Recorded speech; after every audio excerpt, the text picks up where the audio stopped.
วันนี้ครับผมมีเมาส์ Pro Series จากแบรนด์ Pulsa มาพร้อมกันถึง2ตัวนะครับตัวแรกครับ JVX นะครับที่ร่วมมือกับโปรเพลเยอร์ที่ชื่อว่า Jessie Ward นะครับเป็นชาวฟิลิปปินส์นะครับในทีม Secret นะครับตัวที่2ครับ Susanto X นะครับซึ่งเป็นเมาส์ที่ร่วมมือกับพี่น้อง Susanto นะครับทั้ง Jason แล้วก็ Accurate ครับจากทีม Paper Rex แล้วก็ทีม T1 ครับซึ่งทั้ง3คนนี้ครับเป็นโปรเพลเยอร์จากเกม Valorant นะครับคลิปวันนี้จะเล่าให้ฟังเกี่ยวกับเมาส์ทั้ง2ตัวนี้ครับว่าตัวไหนมีความสามารถยังไงแล้วก็มันเหมาะกับเพื่อนๆไหมนะครับ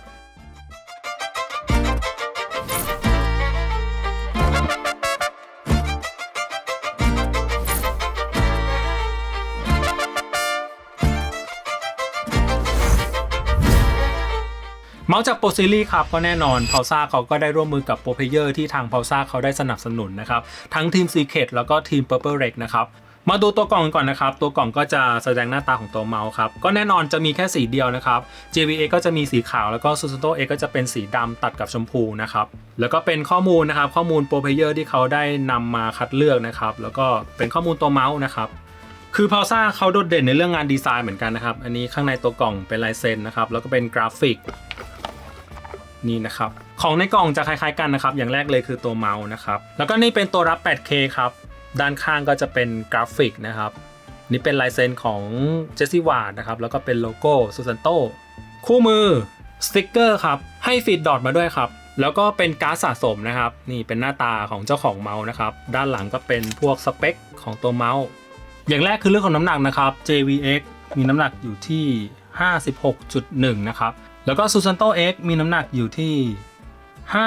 50.7 ครับสิ่งสำคัญในคลิปนี้เป็นเรื่องของรูปทรงนะครับเพราะว่าเรื่องของสเปคครับมันเหมือนกันนะครับสเปคท็อปทั้งคู่นะครับเซนเซอร์ XS1 ของ Pulsa นะครับ DPI สูงสุด 32,000 เหมือนกัน Polling Rate 8,000 เหมือนกันนะครับเพราะฉะนั้นเรื่องของสเปคผมขอข้ามไปเลยกันเพราะว่ามันมีความเหมือนกันเลยท็อปทั้งคู่นะครับตัวแรกนะครับ JVX ของ Jessie Ward นะครับมันเป็นทรงมือขวานะครับทรงเออร์โกนอมิกนะครับแต่เป็นทรงมือขวาที่มีความแตกต่างกว่าชาวบ้านนิดนึงนะครับแตกต่างกับทรงมือขวายอดฮิตนิดนึงผมขอเปรียบเทียบกับ X-Lite จาก Pulsa ก่อนแล้วกันนะครับที่เป็นเมาส์ทรงมือขวาเหมือนกันตามภาพนี้ครับจาก Real Shape ครับสังเกตว่าเจ้า JVX นะครับเส้นสีฟ้าจะมีความเตี้ยกว่า X-Lite V4 นิดนึงนะครับแล้วก็ถ้ามองจากมุมบนนะครับจะมีความแคบกว่า X-Lite พอสมควรเลยซึ่งมันแตกต่างกับ X-Lite ที่เป็นเมาส์ทรงมือขวา Original เหมือนกันผมเคยสอบถาม Jessie Ward ไปนะครับเขาบอกว่ารูปทรงเนี่ยมันเป็นรูปทรงที่เขาจับแล้วเข้ามือเขานะครับซึ่งอันนี้ก็แอบตอบยากเหมือนกันเข้ามือ Jessie Ward แต่มันจะเข้ามือเราไหมอันนี้ก็ไม่รู้เหมือนกันนะ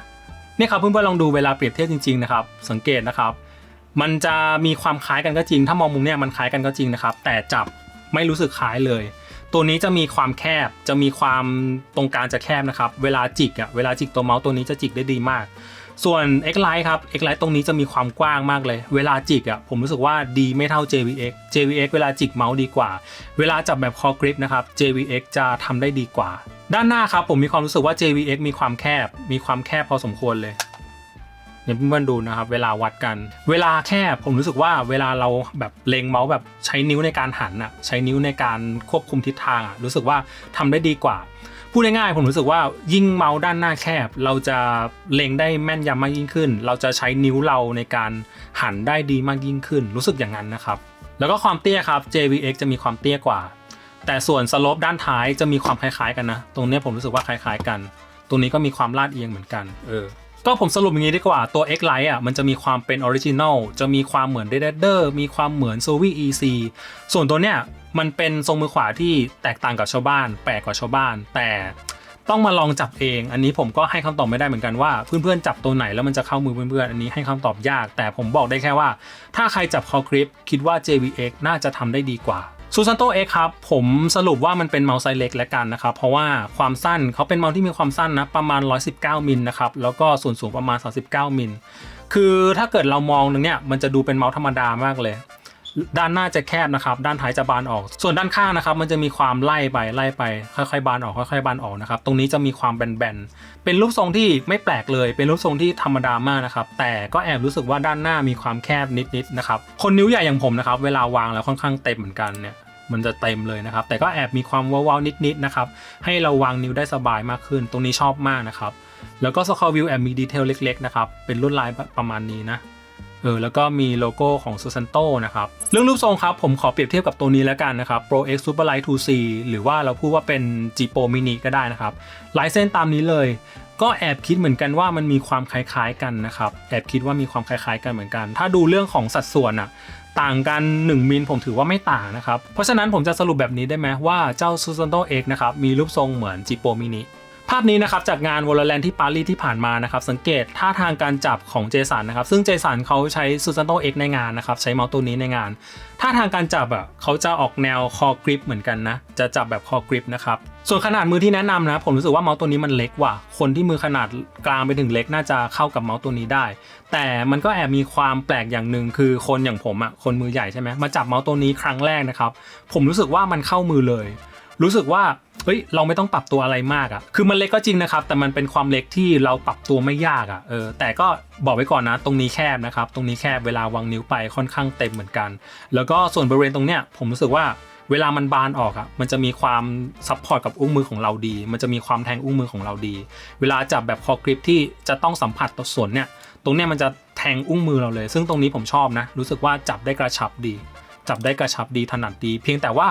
อาจจะต้องหดนิ้วมือนิดนึงเพราะว่าเมาส์มันสั้นนั่นเองครับดีเทลต่างๆครับเรื่องของสวิตช์เปิดปิดมีความแตกต่างกันนะครับแล้วก็ปุ่มปรับเปลี่ยน DPI เหมือนกันมีความแตกต่างกันเล็กๆฟีดเมาส์เป็นผืนใหญ่คล้ายๆกันนะครับแล้วก็เรื่องของ Scroll Wheel ของ JVX จะมีความใหญ่มากอันเนี้ยน่าจะเป็น request ของเจสซี่วาร์ดเลยเขาน่าจะชอบ Scroll Wheel ใหญ่ๆตรงเนี้ยใหญ่มากนะครับใหญ่มากแล้วก็เป็นผิวคล้ายๆยางรถยนต์เลยตรงนี้หนึบมากดีมากนะครับส่วนของ Susanto X ตรงนี้จะเป็น Scroll Wheel แบบเล็กนะครับแล้วก็จะมีดีเทลลูกเล่นที่ผมคิดว่าสวยมากฝืดๆหนึบๆดีนะครับเพื่อนๆดูความต่างของ Scroll Wheel นี่นะฮะมีความต่างกันมากนะครับแล้วก็อย่างที่บอกครับจะมีลายเซ็นนะครับของ Susanto ก็จะเป็น2ด้านนะครับจับ2คนเนาะสวิตช์คลิกใช้เป็น Pulsar Optical นะครับอันนี้จากประสบการณ์ตรงนะครับผมใช้เมาส์ตัวนี้มาน่าจะตัวละประมาณ20ชั่วโมงนะครับตัวละประมาณ20ชั่วโมงของ JVX ผมรู้สึกว่าสวิตช์คลิกมีความนิ่งพอสมควรมีความนิ่งดีตั้งแต่ชั่วโมงที่0ถึง20มีความนิ่งพอสมควรส่วน Susanto X นะครับชั่วโมงแรกมีความนิ่งดีแต่พอใช้ไปเรื่อยๆผมแอบรู้สึกถึง Pre-Travel รู้สึกถึงความโยกนิดนึงอันนี้เป็นความรู้สึกส่วนตัวเลยที่ใช้ที่ชั่วโมงที่ประมาณ20จะเริ่มเจออันเนี้ยมันยังแบบมีความยึกหน่อยเนี่ยประมาณเนี้ยครับแต่ของ JVX ไม่มี JVX นิ่งตลอดนะครับชั่วโมงที่20ก็นิ่งน่าจะเป็นเรื่องของการดีไซน์ปุ่มข้างในดีไซน์สวิตช์ข้างในซึ่งผมคิดว่าPulsar Optical มันนิ่งอยู่แล้วนะครับแต่น่าจะเป็นเรื่องของการดีไซน์ตรงเนี้ยดีไซน์โครงสร้างข้างในมากกว่าคิดว่าอย่างนั้นนะครับ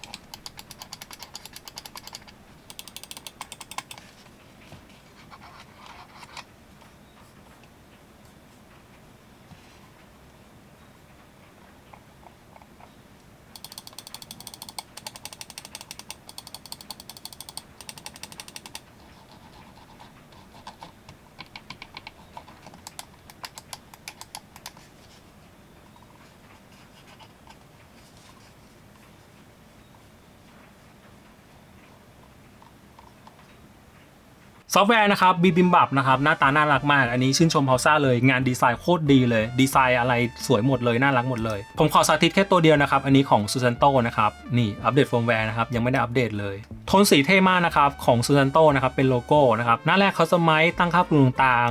Performance ครับเป็นการเซต DPI สูงสุด 32,000 นะครับPolling Rate ครับสูงสุดที่ 8,000 นะครับ 8K Reveal Distance 3 ค่าครับมี 0.7 ขึ้นมานะครับเรื่องของการตั้งค่าเซนเซอร์ครับ Motion Sync Ripple Control Angle Snapping สามารถตั้งได้หมดนะครับแล้วก็ Turbo Mode น่าจะเป็นเรื่องของการที่ตัวเมาส์มีการส่งสัญญาณที่เข้มข้นมากยิ่งขึ้นแต่ก็อาจจะกินแบตมากยิ่งขึ้นนะครับแต่เขาไม่ได้มีข้อมูลนะว่ามันเข้มข้นขนาดไหนดีขนาดไหนแต่พูดง่ายๆก็คือดีเลย์น้อยลงแต่กินแบตมากขึ้นอะไรประมาณนี้นะสรุปง่ายๆเลยMouse Rotation ปรับได้เหมือนกันนะครับ Macro เซตได้เหมือนกันนะครับ Power Dongle ก็คือการปิดเปิดไฟที่ตัวรับนะครับซึ่งตัวรับของ Pulsar เนี่ยมันจะเป็นไฟที่สว่างมากนะครับผมก็แนะนำให้ปิดนะความรู้สึกในการใช้งานผมขอเล่าทีละตัวก่อนแล้วกันนะครับเริ่มจาก JVX ก่อน JVX เป็นเมาส์ทรงมือขวาแล้วก็ผมรู้สึกว่าเป็นทรงมือขวาที่มีความแปลกมากๆคำว่ามากๆของผมคือมันจะไม่เหมือนกับทรงมือขวาที่ผมเคยใช้มาไม่เหมือนกับ Zowie EC ไม่เหมือนกับ Dead ไม่เหมือนกับ X Lite ของ Pulsar คือตัวเนี้ยครับมันจะมีความเรียวๆหน่อยมันจะมีความแคบๆหน่อยด้านหน้าแคบนะครับส่วนท้ายบานออกแล้วก็ตรงเนี้ยผมรู้สึกว่ามันมีความโค้งมากๆพอตรงนี้มันโค้งมากๆผมรู้สึกว่าเวลาเราจับแบบคอกริปอ่ะเราจะจิกได้ดีมากเลยคือส่วนตัวผมจะจับแบบคออยู่แล้วนะครับแล้วก็ตรงเนี้ยมันจะมีความลาดลงซึ่งเป็นจุดเด่นของเมาส์ทรงมือขวาทั่วไปนะครับมันจะไม่ได้มีอะไรแปลกส่วนท้ายไม่ได้มีอะไรแปลกนะครับเวลาทาบอุ้งมือไปก็แนบสนิทดีแล้วก็ตรงนี้มีความเว้าสูงตรงนี้มีความโค้งสูงเวลาเอานิ้วโป้งจิกไปจะถนัดมากคือคอกริปโอเคนะครับปาล์มกริปถามว่าโอเคไหมก็โอเคเหมือนกันเพราะว่าตัวเมาส์มันไม่เล็กตัวเมาส์มันมีความใหญ่พอสมควรนะครับแล้วก็ด้านหน้าไม่เตี้ยด้านหน้ามีความสูงพอสมควรนะครับเรื่องเนี้ยผมรู้สึกว่ามันแอบอธิบายยากเหมือนกันเพราะว่าด้วยความแปลกของรูปทรงนี่แหละแต่มันก็เป็นรูปทรงที่เจสซี่วาร์ดเขาคอนเฟิร์มว่าเขาจับถนัดเจสซี่วาร์ดเขาคอนเฟิร์มว่าตัวเนี้ยมันเหมาะกับเขามากที่สุดนะครับเพราะฉะนั้นเรื่องนี้ผมก็แอบอธิบายยากเหมือนกันมันเหมาะกับเจสซี่วาร์ดก็จริงแต่มันจะเหมาะกับเราไหมอันนี้ผมก็ให้คำตอบไม่ได้เหมือนกันเพียงแต่ว่าผมอธิบายคร่าวๆได้ว่าเมาส์ตัวนี้มันมีลักษณะยังไงผมสรุปง่ายๆอย่างนี้ดีกว่าถ้าเกิดใครจับแบบคอกริปเป็นหลักอยู่แล้วนะครับแล้วอยากจะหาเมาส์ทรงมือขวาจุดเด่นของเมาส์ทรงมือขวาคืออะไรคือมันจะเป็นเมาส์ที่จับสบายนะครับก็นั่นแหละใครอยากจะจับแบบคอกริปหรืออยากจะหาความสบายผมคิดว่า JVX คือคำตอบส่วน Susanto X นะครับพูดตรงๆว่ามันเป็นเมาส์เล็กนะครับผมมาจับเมาส์ตัวนี้ผมรู้สึกได้เลยว่ามันเล็กนะครับมันก็อาจจะไม่เหมาะกับมือผมเท่าไหร่แต่พอผมได้จับครั้งแรกนะครับผมรู้สึกว่ามันเข้ามือเลยผมรู้สึกว่ามันเป็นรูปทรงที่ไม่ได้มีความแปลกอ่ะเป็นรูปทรงที่มีความมาตรฐานก็อย่างที่ผมบอกอ่ะมันมีความคล้ายกับ G-Pro 2C ที่เป็น G-Pro mini อ่ะนะเพราะฉะนั้นเมาส์ G-Pro อ่ะมันเป็นเมาส์ที่ใครๆก็จับได้มันไม่ได้มีรูปทรงที่แปลกอะไรนะครับตรงกลางไม่ได้แคบมากแล้วก็มีความแบนๆมีความง่ายในการจับนะครับแล้วก็ด้วยความที่ด้านหน้ามันแคบผมรู้สึกว่ามันจะทำให้เราเวลาเราเล็งอ่ะมันจะมีความแม่นยำมากยิ่งขึ้นอันนี้ส่วนตัวนะผมรู้สึกว่าเวลาใช้เมาส์ตัวนี้แล้วมันจะมีความเล็งได้ง่ายมีความเล็งได้แม่นมากขึ้นเล็งได้ง่ายมากขึ้นจับได้ง่ายมากขึ้นรู้สึกว่าเป็นเมาส์หนึ่งตัวที่มีความง่ายๆไม่ต้องปรับตัวอะไรมากนะครับคนมือเล็กน่าจะชอบเมาส์ตัวนี้มากๆเลยส่วนคนมือใหญ่อย่างผมนะครับผมจับแล้ว